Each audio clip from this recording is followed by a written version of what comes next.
Hello yogis, so welcome back again to my another yoga YouTube video.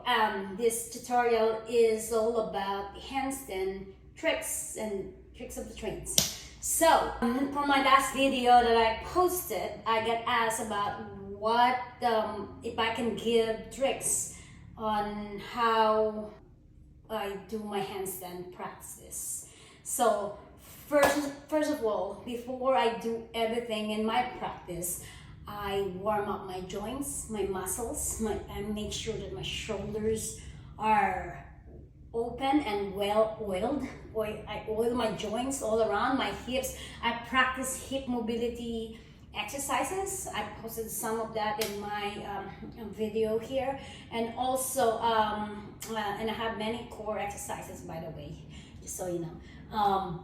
Also, I make sure that I'm warmed up overall. My wrist is well rounded, well oiled, everything in my body before I even try to go upside down.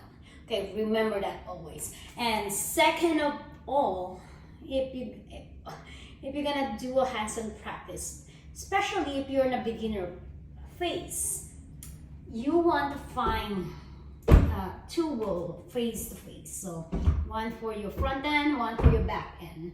And if you have a third wall like I have here, your practice will be even better, because as you see, if you fall, you don't fall just slump out on the floor. And also it gives you a lot more confidence. And make sure, this is a very important thing, bolster, very cheap in Amazon, about 35 bucks I think. And there's even cheaper, but this is from Gayam. I'm not affiliated with them. And yeah, so those are the things that you have to remember. Oiling your joints and having the wool is very important. And I want to give you some lessons about the core as well. So the core, contrary to what everybody thinks, it's just your abdominal muscles. Abdominal muscles is just one part of your core. Abdominal muscles is a wall of your core. The diaphragm is the roof of your core. Pelvic floor around here is the floor of your core. That's why it's called pelvic floor. And obliques are the side walls of your core. Transverse abdominis is a deeper layer of your core. It is a corset like that wraps around your waist. It's a superficial muscle. So, and we have even deeper ones, multifidus, which is the muscles closer to the spine, and the extensors, which is the muscles along the spine, specifically the lower part. This is part of the core. Yeah, so anyways, those are the parts of the core. So remember that. So if one is off balance, pelvic floor, diaphragm is not working, then you always have to leverage, right? You don't want to do that. And so that's why we practice attacking. The rapid fire is also a good practice for your core. So okay, let's start here. I'm going to show you a tack to handstand. So that is a really good core activator practice. So bolster against the wall, and usually I practice this with the socks, but you're gonna practice with the socks only if you have gained more confidence with your handstand. Otherwise, keep a barefoot toes, because you're gonna slide, and if you don't have much strength of your core, then it will be impossible for you and could hurt yourself as well.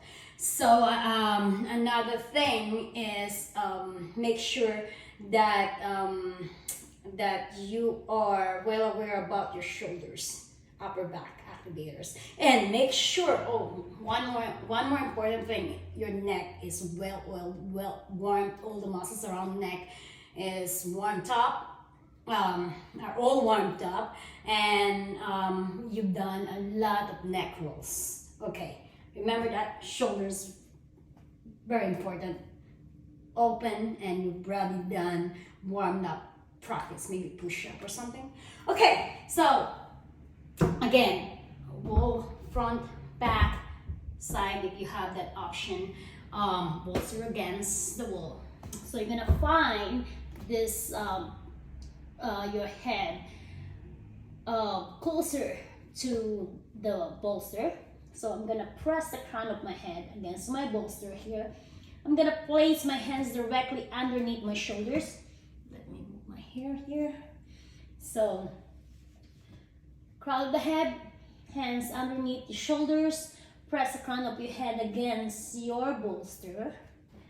And walk your toes towards the back wall and lift your heels. So, as close as you can get your toes in to the back wall.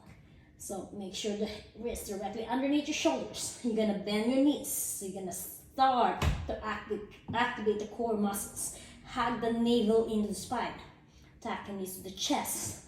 And I'm gonna keep pressing the crown of the head down. Maybe slide a little bit more towards the back of your head. And you're gonna start to walk your toes one step at a time to the back wall. Keep walking, keep your knees bent, and keep starting to feel the core muscles activate.